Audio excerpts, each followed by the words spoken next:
How are you going to tell me about my resume when you got a CV? You're telling me how to barbecue you ain't never cooked. Stop it.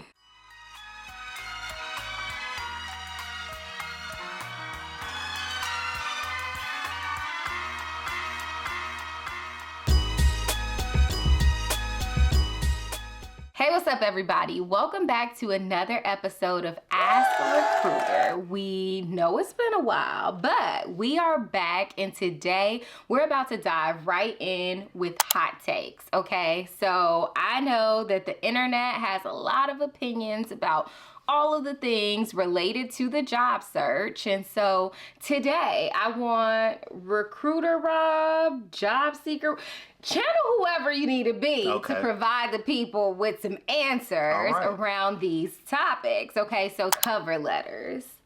To write one or not to write one? Okay, I'll be putting my hat on. This is my recruiter hat, and then I'll take it off. I'm giving you my own Rob opinions on this. Okay, so Rob, cover letters, nah, is the short version. That's funny. Hot take. Hard pass. Make it quick. Because I got nothing else to add. My resume is crafted in such a way to clearly articulate what I bring to the table. And I don't have the energy to write a cover letter that is going to be customized for every job I apply to. And I'm not going to just drop it in the ChatGPT. Because I'm going to get this ChatGPT cover letter, and like the time I spent writing the prompt for the cover letter would have been better spent preparing for an interview. Would have been better spent understanding the trends in my market. Would have been better spent turning that alarm off. I'm keeping that in. So for me personally, it's a hard pass. I've never gotten a job where I've written a cover letter, ever in my life. So back in, you come out of college, they tell you to do the things with the stuff. Never worked. Wow. Second job, never worked. Third time I was looking for a job, never worked. They lied. Look, the stuff they taught us whenever we graduated is, and frankly, okay, I told Candace I was going to be short. The short version is everything those career counselors told you in college is probably a lie. You can't just drop that. Yeah, I'm not, just say no context else. on it. They've never been a recruiter. They've never been a hiring manager. They live in academia. They don't even have a resume. They got a CV. They don't even have the things that you need to accurate. Like, how are you going to tell me about my resume when you got a CV? You're telling me how to barbecue you ain't never cooked. Stop it. Okay. Recruiter hat on. Okay, yeah, get the recruiter hat. I would say if you can use the cover letter to differentiate yourself from other candidates, use it. If you cannot, don't. Short and simple. If there's like a role that you are really interested in and you can connect that back to your personal passions in a way that doesn't make sense in a resume, use a cover letter.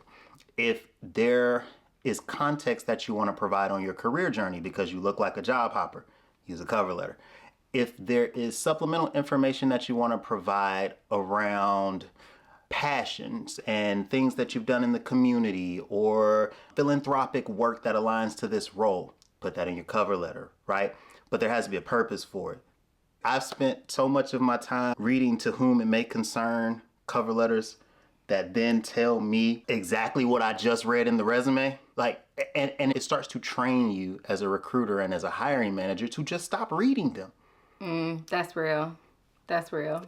And then in the rare moment, because I have had roles, there's a sustainability senior program manager position. It was a great opportunity for people to write very thoughtful cover letters, and they didn't because the manager wanted to see someone who displayed passion for sustainability. We had probably 500 applications on that job, not one meaningful cover letter.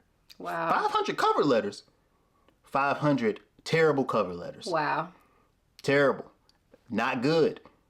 And I had to read them all. So when you see me get passionate about to whom it may concern, that's why. That one job, those 500 goodness. Applicants, wherever you are, man, just know. Right. Rob's still dreaming about that. You saw it in the thing. It said passion for sustainability, and you said, let me just write my resume as an essay. Let me take the bullet points of my resume, drop it in ChatGPT, and say, write me a cover letter. And I'm gonna make Rob read that for 4 hours. Yeah. Neither here nor there. If I were to sum it up, it sounds like if they are going to do a cover letter, make sure that it's one, adding something valuable, For sure. and two, really something.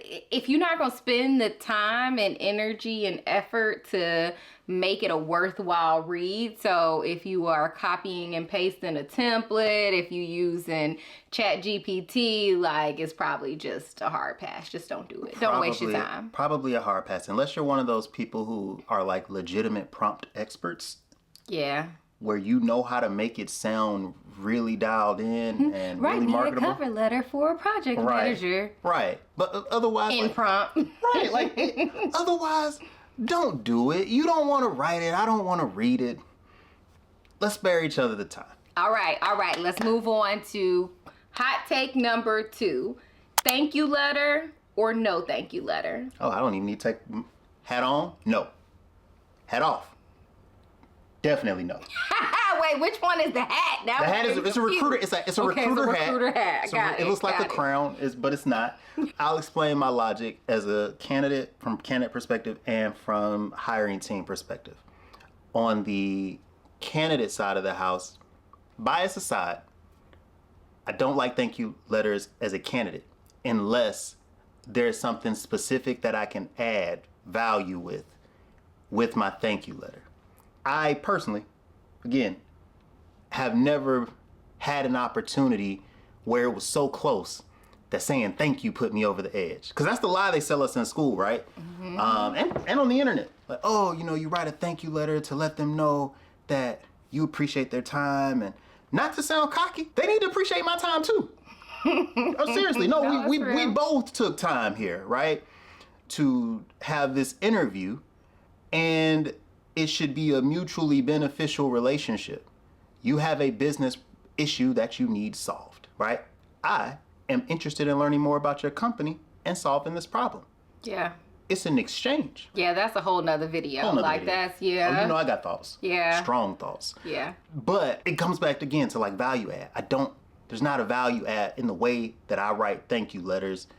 I've never been in a scenario interviewing where I felt that a thank you letter was going to add something meaningful to the conversation that didn't already take place in the conversation, if that makes any sense. Okay. The energy that I would have spent on writing a thank you letter, I spend on preparing for the next round of interviews. That's it. Like, and that's not even like a supreme confidence thing. That's just a return on investment. Like, I could say, hey, thank you, person, for, talking with me. Thank you for telling me more about the role. And as I mentioned in our interview, I bring X, Y, and Z to the table. Or I could spend that energy dialing in my interview prep so I can come into the next conversation even more prepared, right? I can speak to my experience more. I can show you better than I can tell you, right? And so, again, to put my own bias aside, right? I've never gotten a job after I sent a thank you letter. Every time I think I'm about to get that job and I send that thank you letter, the only job I got was an internship where I was sending thank you letters, but that's because I didn't know any better. I think I would have got that job either way, which takes me to the recruiter hat. I've never seen it so close where a thank you letter puts someone over the edge. Okay, I think that's the response. That's all they need to know, because, I think, to your point, that is the lie that is typically sold, is that, like, oh, make sure you do this to put yourself over the edge. So then when it comes down to two candidates who have similar sets of experience, that thank you letter is what's going to set you apart. Usually the decision is made before you even send the thank you letter. Let that sink in for a minute. By the time your thank you letter is opened, the decision is probably already made. Yeah, that's interesting, because I think a lot of times it tells you, like, send it within 24 hours, no more than 48 hours. But when I think about being on the interviewer side of the table, most of the time when it's time to submit feedback, they want you to do that almost immediately after the interview. Granted, they give you probably up to the 24 hours. So maybe, just maybe, it could come in. But to your point. But think about what the hope is, right? Yeah. The hope is that you interviewed, you're hoping that they haven't put the feedback in, then you send this thank you note, melt their cold, icy hiring manager heart, right? To then upgrade you from a neutral to a, like...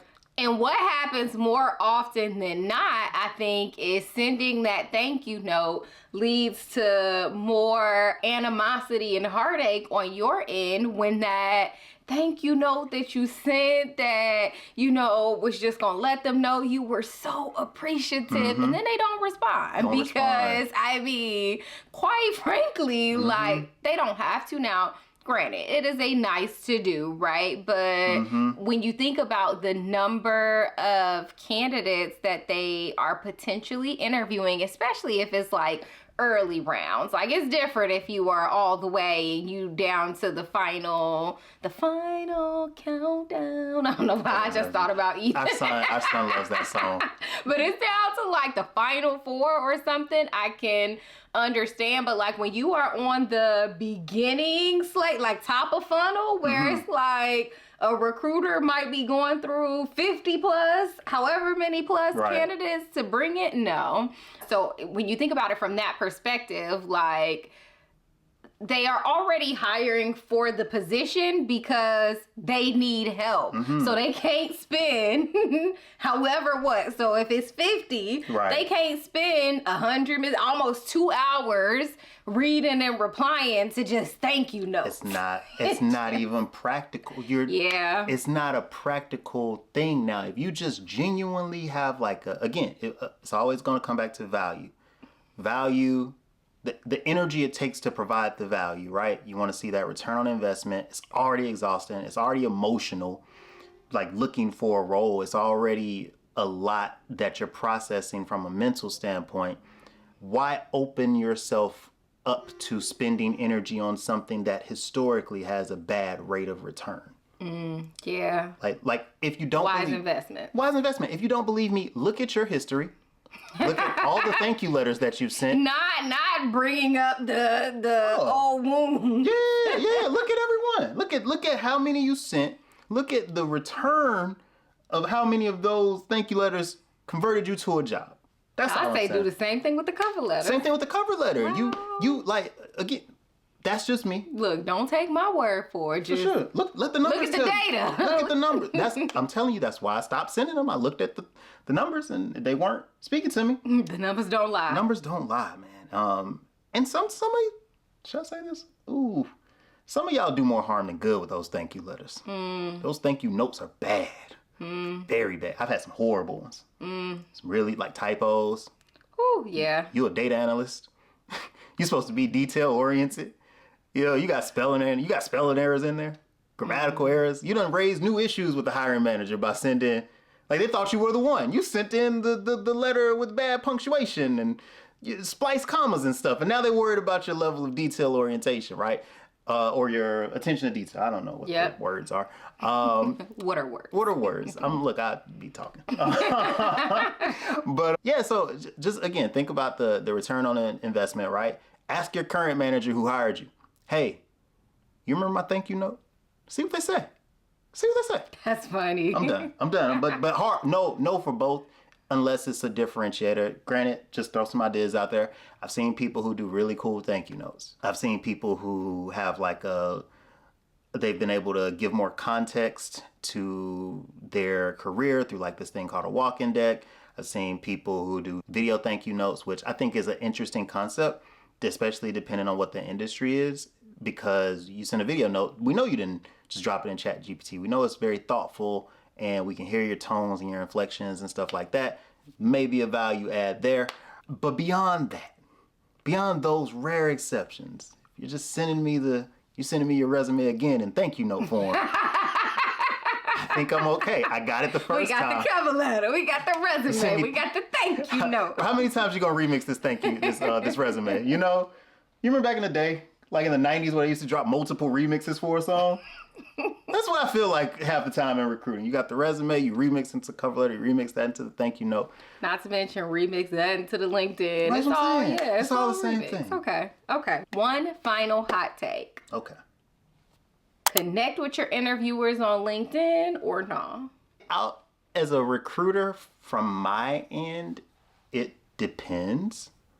If you're not stalking your interviewer's LinkedIn page, then like, are you even interviewing? Like, Are you even interested in the role? Are you? Like, You haven't even. and why stop at LinkedIn? Look at their Facebook, their Instagram, their TikTok. We going down. I don't know about all that.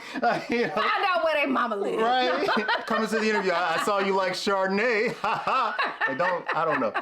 But no, in all seriousness, you should be stalking it. I'll say this, and this is both hats. If your reason for connecting with them is just so you don't look weird because they saw you look at your profile, please don't. If the only reason you're doing is because now they saw that they have a view from me, so I have to connect with them, they don't care. Okay, they expect you to look.